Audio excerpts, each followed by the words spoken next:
Code Blue, an emergency call used in hospitals all over the country. Code Blue alerts a special team of doctors and nurses that a patient has died. A resuscitation attempt will be made. If it is successful, the patient is brought back to life.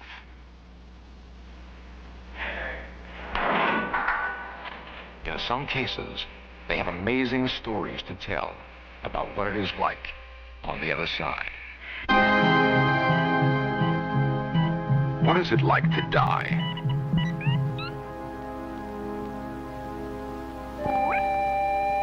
In Search of examines new evidence.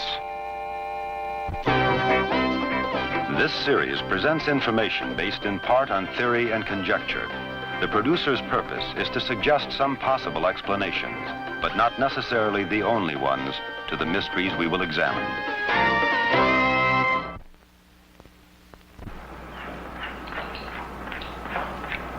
Dr. Thomas Rockwell is on intimate terms with death. As head of the emergency room at Santa Monica Hospital in California, he treats over 90 patients a day who are on the outer edge of life. Somebody's standing in my chest. I'm going to take a deep breath. Rockwell is one of many doctors caught in the debate over what is the end of life. Sit up for me. The medical definition of death has been challenged by the advance of science. We're all composed of billions of cells. These cells depend on each other for their survival, but each of them has a lifespan of its own. EKG, and I'd like to get a portable chest film. Dr. Rockwell, CPR. Code Blue. 2, 3, 4. In the past, death has been defined as the point at which the heart stopped beating. Count of 5, I'm going to defibrillate.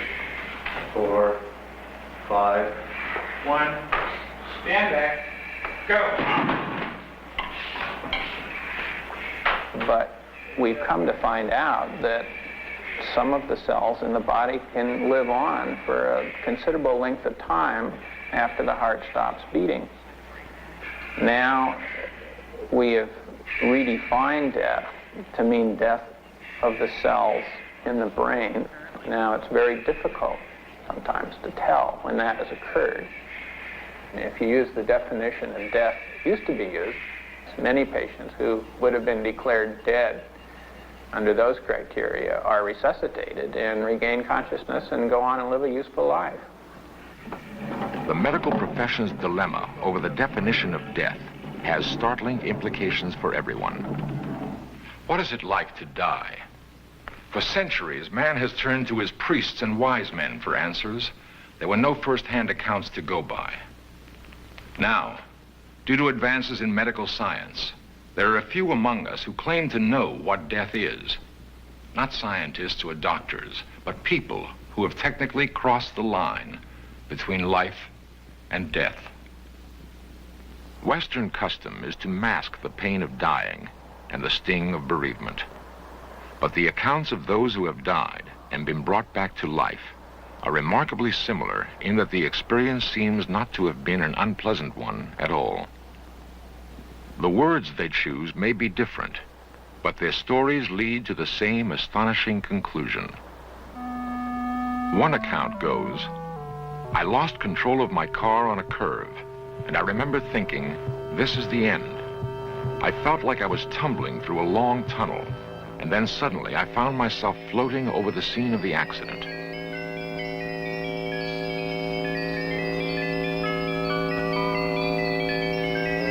Another victim describes his experience this way. "It happened years ago. I was playing in the pool with my brother when I lost my breath. I kept bobbing up and down, and then suddenly I was engulfed in blackness. I could hear a soft, vibrating sound in my ear like wind chimes, and then I was above my body, watching them pull me out of the water and pound on my back." A third account also stresses the feeling of euphoria. "I was on the steps when the heart attack came. I collapsed and then felt myself go out of my body. The next thing I knew, I was in a rolling field, too beautiful to describe.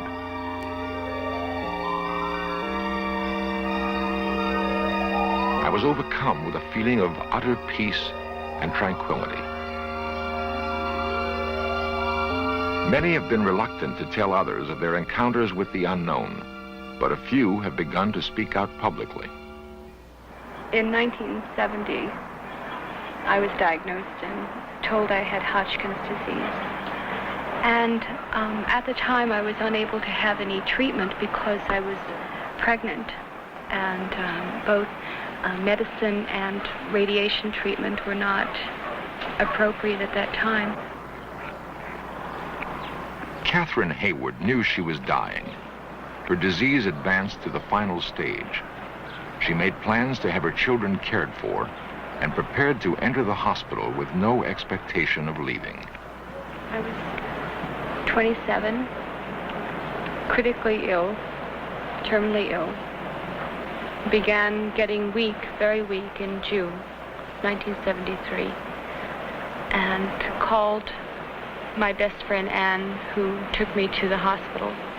They took her immediately into the emergency room and began to try to locate veins so that they could get some blood from her. And after that, they took her to the coronary care unit. Then it happened. I was lying on my side, and I looked over at the heart monitor, and the line went straight across. The next thing I knew, I was standing over my body, looking down at the form in the bed. I watched the nurse beside the bed, adjusting the wires, and I was fascinated by it. I kept wanting to tap her on the shoulder and tell her that I wasn't there. Then I saw this team of nurses and this little green thing on wheels coming toward the bed, and they were in such a hurry, it really scared me. So I turned and stepped into a tunnel, I guess you'd call it, because it definitely had sides, and I definitely felt confined. And I started moving upward, and I felt exhilarated, but when I got to the end of the tunnel, there was this light that was so bright I thought would hurt my eyes. Then I saw him about 150 feet ahead of me, and it was the figure that I knew to be God.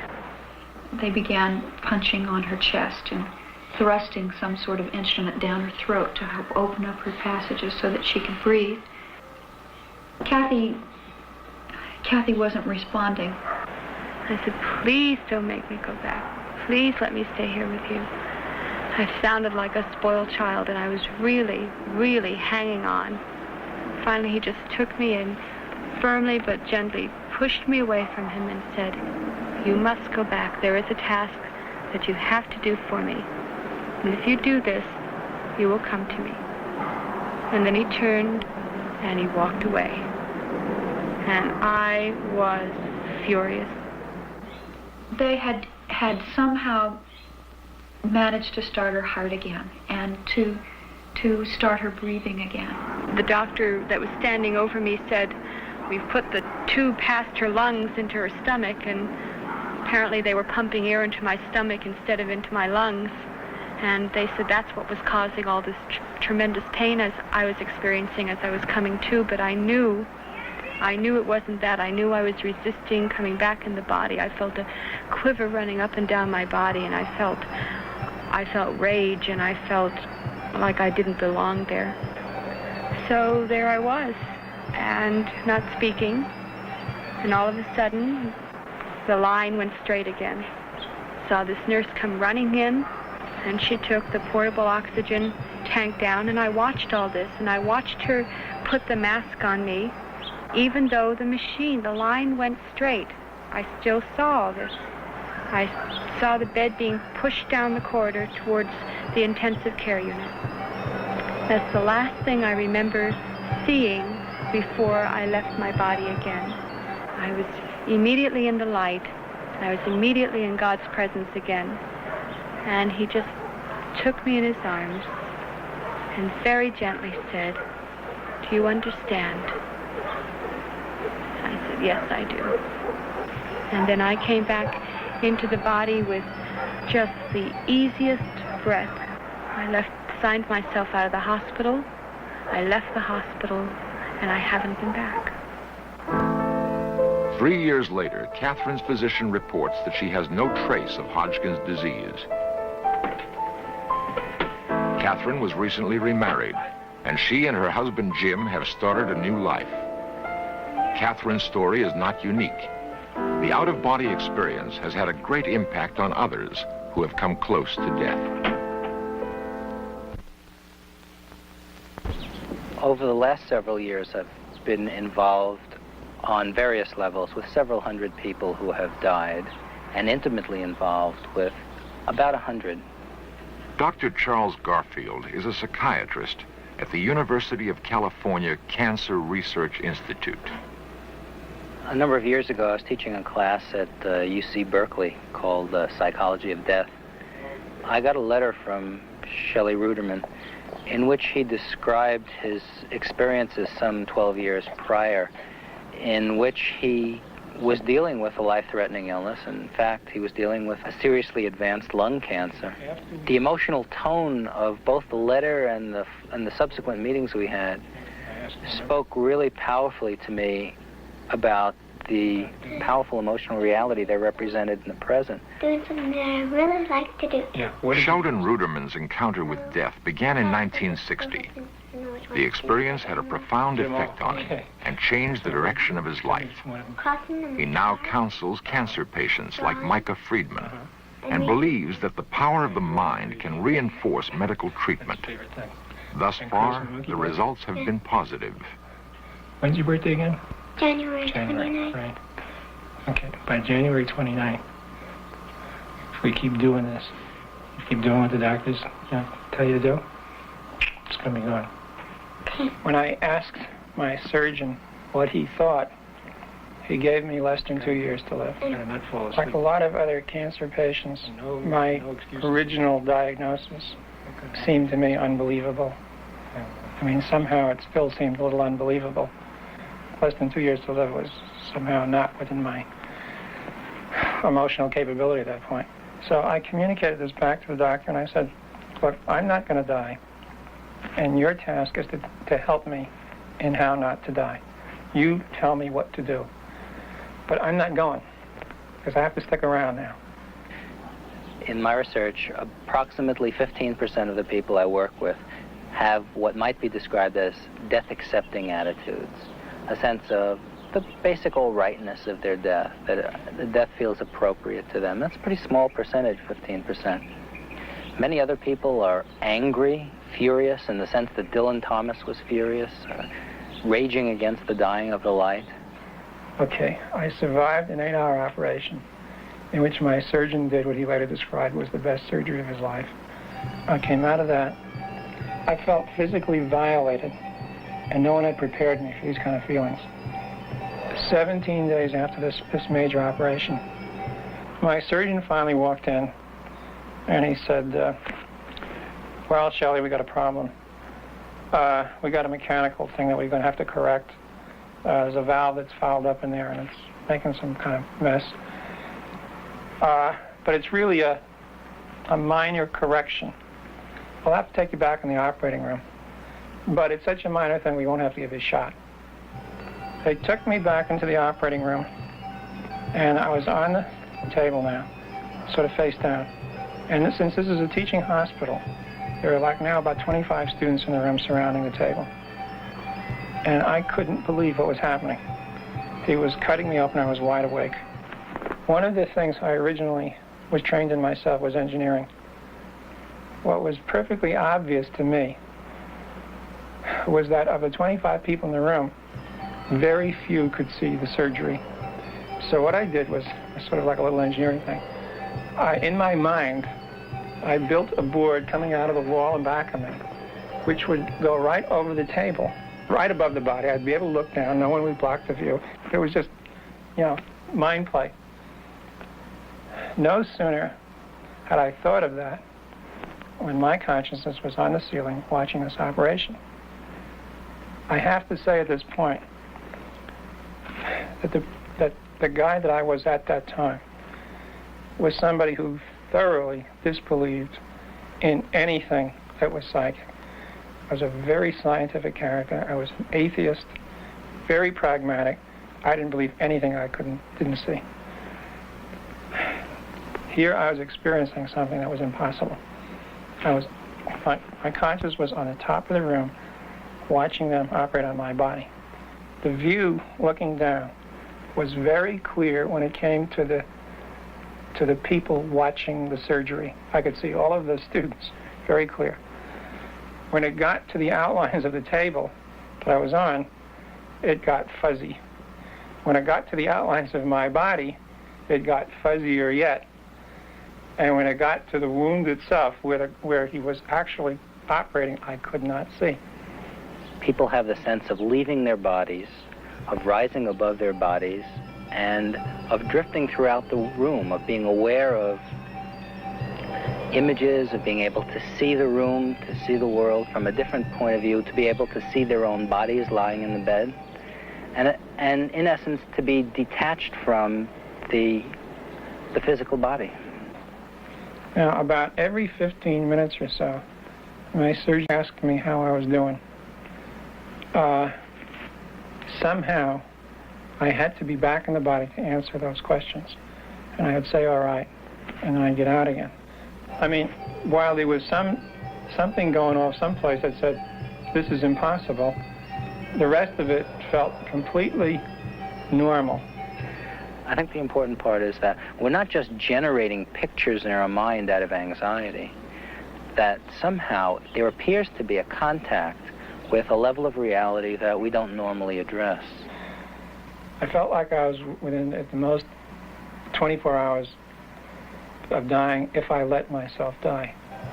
And somehow it did not seem at all incredible at this point that it was up to me whether I lived or died. And that's something I never would have believed before, but it seemed totally obvious right then. He had come as a natural scientist, as a scientist from the conventional mold, and had had an experience that totally baffled him. Another thing was the fact that he was quite convinced that he was responsible, largely responsible, for his survival. That his will to live, his powerful sense of having to stay alive, in Shelley's case for the sake of a newly born son, was the ingredient that enabled him to survive an outrageous set of experiences. My wife did, what in retrospect was pure genius. There were no kids allowed on this ward, but she knew what it was I was trying to save my life for. So she took our kid, who was 6 months old, put him in a shopping bag, hid him, brought him up, brought him into my room, and in fact reminded me what the whole thing was about. When I saw him, it was like, that cinched the question. I had to stay alive. Let's go in your chest, where all the red soldiers are. So let's call them and tell them all to bring their squirt guns. And when they're all following you, we'll go into the other room where all the white soldiers are and tell them to bring their squirt guns. Tell all the soldiers to shoot all that gooey stuff into the holes in the monster, plugging up all those holes. And as the gooey stuff goes in there, watch the monster get smaller. Just watch the monster shrink. What the out-of-the-body experience did, what I became aware of, was that whether I lived or died did not depend on the kinds of rules that the doctors understood. The other thing that I think has been a major transformation is that I don't believe, as I did at the time this experience unfolded, that the end of life was the end of everything. I believe now very strongly that there is a life after death. My personal belief is that there is continuity, that it would be outrageous for me at this point to believe that this was all there was. If you ask me what I know for sure, I'm in the same ambiguous position that the rest of the human race is in. I feel sure to myself that there is something that transcends beyond when you die. I have to say that the out-of-the-body experience was probably the key thing, because it is very hard once you realize you can have your consciousness and your body to separate, not to at least entertain the idea that even when your body is gone, your consciousness may go on.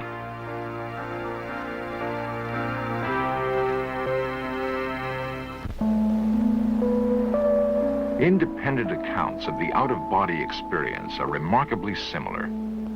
What they tell us about the nature of human consciousness may have great significance. The fact that the experience cannot be adequately explained by science has led many to question the finality of death. Is there life after death? Today there are many who've gone over the brink and returned to tell us about it. They do not offer proof of life after death, but their reports give us a new perspective on the possibility that death is not an ending, but a beginning.